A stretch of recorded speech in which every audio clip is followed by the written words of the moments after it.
Item ಯಾವುದೇ ಇರಲಿ try ಮಾಡಿ ಆಚಿ ಚಿಕನ್ ಮಸಾಲಾ. ರಾಜ್ಯ ಕಾಂಗ್ರೆಸ್ನಲ್ಲಿ ಲೆಟರ್ ಪಾಲಿಟಿಕ್ಸ್ ಮುಂದುವರಿತಾ ಇದೆ. ಸಂಪುಟ ಪುನರ್ರಚನೆ ವೇಳೆ 5 ಅವಕಾಶ ಕೊಡಿ ಹಿಂಗಂತ ಶಾಸಕರ ಬಳಿ ಈಗ ಕೈ ಪರಿಷತ್ ಸದಸ್ಯರು ಕೂಡ ಪತ್ರವನ್ನ ಬರೆದಿದ್ದಾರೆ. ಅಂದ್ರೆ ಶಾಸಕರ ಆದ್ಮೇಲೆ ಫಸ್ಟ್ ಟೈಮ್ ಎಲೆಕ್ಟ್ ಆಗಿರೋ ಶಾಸಕರು ಪತ್ರ ಬರೆದಿದ್ರು. ಅದ್ರ ಬೆನ್ನಲ್ಲೇ ಈಗ ಪರಿಷತ್ ಸದಸ್ಯರು ಕೂಡ ಪತ್ರ ಬರೀತಾ ಇದ್ದಾರೆ 5 ಜನಕ್ಕೆ ಅವಕಾಶ ಕೊಡಿ ಅಂತ.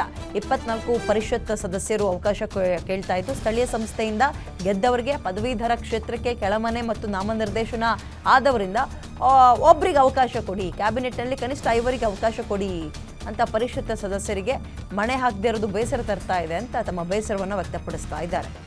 ಅವ್ರು ಎಲ್ಲಿ ಗಮನಕ್ಕೆ ತಗಂತಾರೆ ಇವಾಗ? ಅವರಿಗೆ ಕುರ್ಚಿ ಕಿತ್ತಾಟ, ಫಾರಿನ್ ಟ್ರಿಪ್ಪು, ಇದರ ನಡುವೆ ಈಗ 31 ಜನ ಕಾಂಗ್ರೆಸ್ನಲ್ಲಿ ಹೊಸದಾಗಿ ಮೊದಲನೇ ಬಾರಿಗೆ ಆಯ್ಕೆಯಾಗಿ ಗೆದ್ದಿರುವ ಶಾಸಕರುಗಳು ಪತ್ರ ಬರೆದಿದ್ದಾರೆ.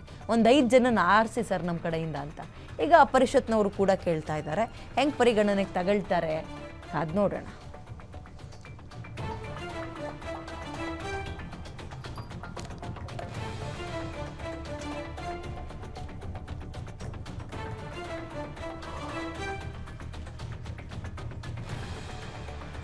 ಓಕೆ, ಶಾಸಕರುಗಳದ್ದಾಯಿತು. ಈಗ ಪರಿಷತ್ ಸದಸ್ಯರು ಕೂಡ ತಮಗೆ ಏನು ಬೇಕು ಅನ್ನುವಂಥದ್ದನ್ನು ಕೇಳ್ತಾ ಇದ್ದಾರೆ. ಪರಿಷತ್ ಸದಸ್ಯರಿಗೆ ಸರ್ಕಾರ ಮಣೆ ಹಾಕದೇ ಇರೋದು ಬೇಸರ ತಂದಿದೆ. ಹಿಂಗಂತ ಹೇಳಿದ್ರೆ ಮುಖಾಂತರ ಲೆಟರ್ ಬರೆದು ಸೈನ್ ಹಾಕಿದ್ದಾರೆ. ಒಟ್ಟು 21 ಜನ. ಸಂಪುಟ ಪುನರ್ರಚನೆ ವೇಳೆ ನಮ್ಮಲ್ಲಿ ಒಂದು 5 ಜನಕ್ಕೆ ಅವಕಾಶ ಮಾಡಿಕೊಡಿ. ಶಾಸಕರಾಯ್ತಲ್ಲ, ಈಗ ಪರಿಷತ್ ಸದಸ್ಯರು ಕೂಡ ಇದರ ಪತ್ರದ ಚಳುವಳಿಯನ್ನು ಮುಂದುವರಿಸಿದ್ದಾರೆ. 24 ಜನ ಪರಿಷತ್ ಸದಸ್ಯರು 24 ಜನ ಪತ್ರ ಬರೆದಿಲ್ಲ. ಒಂದು ಪತ್ರಕ್ಕೆ 24 ಜನ ಸೈನ್ ಹಾಕಿರ್ತಾರೆ. ಇದಕ್ಕೆ ನೋಡೋಣ ಸರ್ಕಾರ ಇದನ್ನ ಹೆಂಗ್ ತಗೊಳತ್ತೆ ಅಂತ.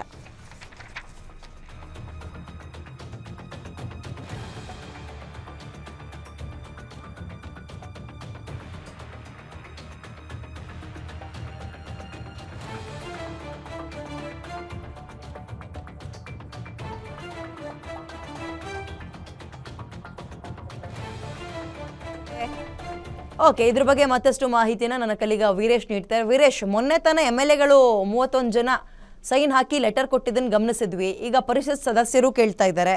ಏನೇನು ಬೇಡಿಕೆ ಇವ್ರದ್ದು? ಸರ್ಕಾರ ಇದನ್ನು ಹೆಂಗೆ ಪರಿಗಣನೆಗೆ ತಗೋಬೋದು ಈ ಟೈಮಲ್ಲಿ?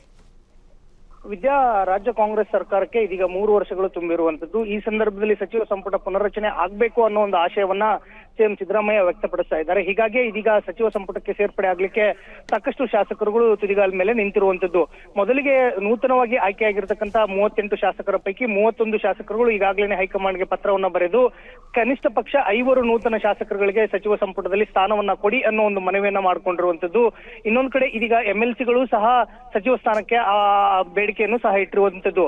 ಈಗಾಗಲೇ ವಿಧಾನ ಪರಿಷತ್ನಲ್ಲಿ ಕಾಂಗ್ರೆಸ್ನ ಅತಿ ಹೆಚ್ಚು ಮೆಜಾರಿಟಿ ಇದ್ರೂ ಸಹ ಕೇವಲ ಒಬ್ಬ ಪರಿಷತ್ ಸದಸ್ಯರು ಸಚಿವರಾಗಿರುವಂತದ್ದು. ಹೀಗಾಗಿ ಕನಿಷ್ಠ ಪಕ್ಷ 4 ರಿಂದ 5 ಸಚಿವ ಸ್ಥಾನ ಬೇಕು. ಯಾಕಂತಂದ್ರೆ ವಿಧಾನ ಪರಿಷತ್ತು ಹಿರಿಯರ ಮೇಲ್ಮನೆ ಆಗಿದೆ. ಹೀಗಾಗಿ ಅಲ್ಲಿ ಇರ್ತಕ್ಕಂಥ ಶಾಸಕರಿಗೆ ಒಂದು ಸಚಿವ ಸ್ಥಾನವನ್ನ ಕೊಡಿ ಅಂತ ಹೇಳಿ ಹೈಕಮಾಂಡ್ ನಾಯಕರುಗಳಿಗೆ ಪತ್ರವನ್ನು ಸಹ ಬರೆದಿರುವಂತದ್ದು ಸಾಕಷ್ಟು ವಿಶೇಷವಾಗಿರುವಂತದ್ದು. ರಾಜ್ಯ ಕಾಂಗ್ರೆಸ್ನಲ್ಲಿ ಇದೀಗ ಕುರ್ಚಿ ಕದನ ಸಾಕಷ್ಟು ತಾರಕಕ್ಕೆ ಇರುವುದು ಇದರಿಂದ ಸ್ಪಷ್ಟವಾಗಿ ಗೊತ್ತಾಗ್ತಾ ಇರುವಂತದ್ದು. ವಿದ್ಯಾ, ಥ್ಯಾಂಕ್ ಯು ಡೀಟೇಲ್ಸ್ಗೆ ವೀರೇಶ್. ನಿಮ್ಮೂರಿನಿಂದ ವಿಶ್ವ ಮಟ್ಟದವರೆಗೆ ರಾಜಕೀಯ, ಸಿನಿಮಾ, ಸ್ಪೋರ್ಟ್ಸ್ ಯಾವ ಸುದ್ದಿಯೂ ಮಿಸ್ ಆಗಲ್ಲ. ಬರೀ ಸುದ್ದಿಯಷ್ಟೇ ಅಲ್ಲ, ಜೊತೆಯಲ್ಲೇ ಇರುತ್ತೆ ವಿಶ್ಲೇಷಣೆ. ಗ್ಯಾರಂಟಿ ನ್ಯೂಸ್ನ ಸಬ್ಸ್ಕ್ರೈಬ್ ಮಾಡಿ, ಫಾಲೋ ಮಾಡಿ, ಕ್ಷಣ ಕ್ಷಣದ ಅಪ್ಡೇಟ್ಸ್ ಪಡೆಯಿರಿ.